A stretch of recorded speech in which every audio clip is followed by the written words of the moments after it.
오늘 우리는 히브리서 3장 7절에서 19절 말씀을 통해 불신앙의 거울이라는 주제로 함께 나누려 합니다. 오늘 여러분의 마음은 어떠하십니까?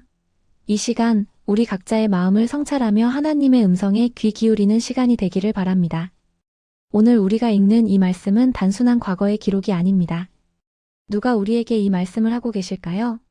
바로 지금도 살아계신 성령 하나님께서 우리에게 직접 하시는 말씀입니다. 히브리서 3장 7절은 그러므로 성령이 이르신 바와 같이 라고 분명히 말하고 있습니다. 이 말씀이 과거의 이야기가 아닌 오늘 우리에게 주시는 하나님의 생생한 음성임을 기억합시다. 성경은 오늘을 강조합니다.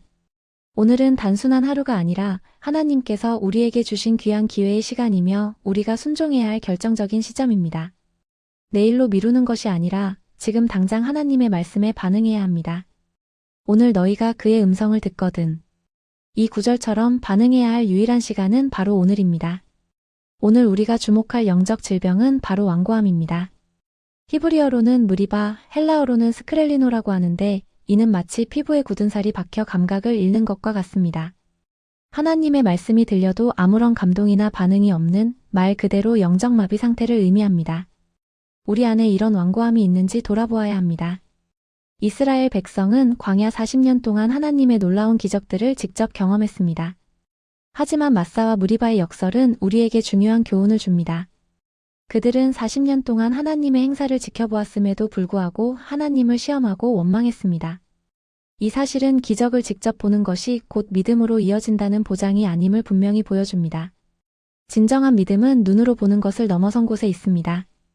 이러한 불순종의 결과로 하나님은 진노하셨고 결국 이스라엘 백성은 약속의 땅, 즉 안식에 들어가지 못하고 광야에서 생을 마감하게 됩니다. 11절 말씀처럼 하나님께서는 내 안식에 들어오지 못하리라고 선언하셨습니다. 이는 단순한 물리적 안식의 상실을 넘어 하나님의 임재와 축복으로부터 단절되는 무서운 결과를 의미합니다. 히브리서 기자는 16절부터 18절까지의 말씀을 통해 이스라엘 백성의 실패 원인을 세 가지 질문으로 깊이 있게 분석합니다. 첫째, 누가 하나님을 경노하시게 했는가? 둘째, 하나님께서 누구에게 40년 동안 노하셨는가?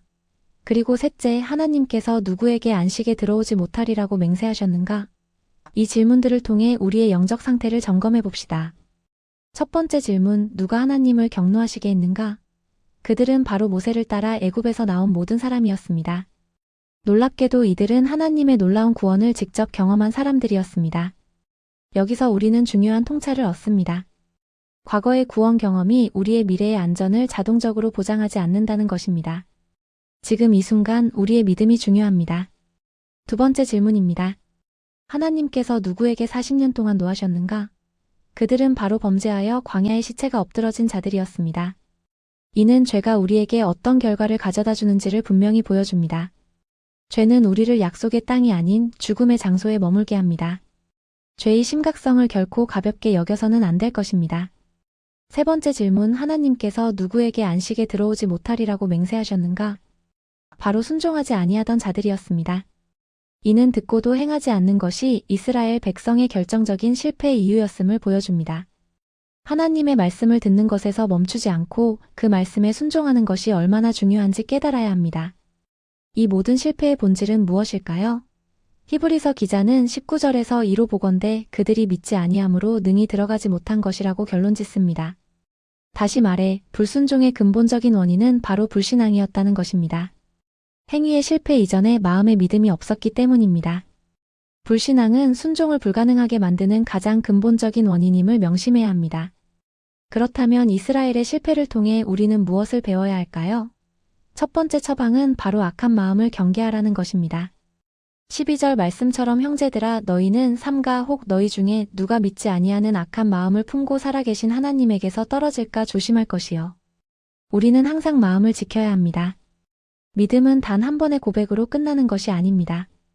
살아계신 하나님에게서 우리를 떨어지게 만드는 악한 마음을 끊임없이 경계하고 조심해야 합니다. 두 번째 처방은 매일 피차 권면하라는 것입니다. 죄는 교묘하고 간사해서 우리가 스스로도 모르는 사이에 마음을 완고하게 만듭니다. 우리는 죄의 유혹 앞에서 혼자서는 이길 수 없습니다. 그렇기에 공동체 안에서 매일 서로를 깨워주고 격려하며 바른 길로 이끌어주는 것이 절실히 필요합니다. 서로를 붙들어주는 공동체가 됩시다. 마지막 세 번째 처방은 끝까지 잡으라는 것입니다. 구원의 확신은 단지 과거의 기억이나 체험으로 증명되는 것이 아닙니다.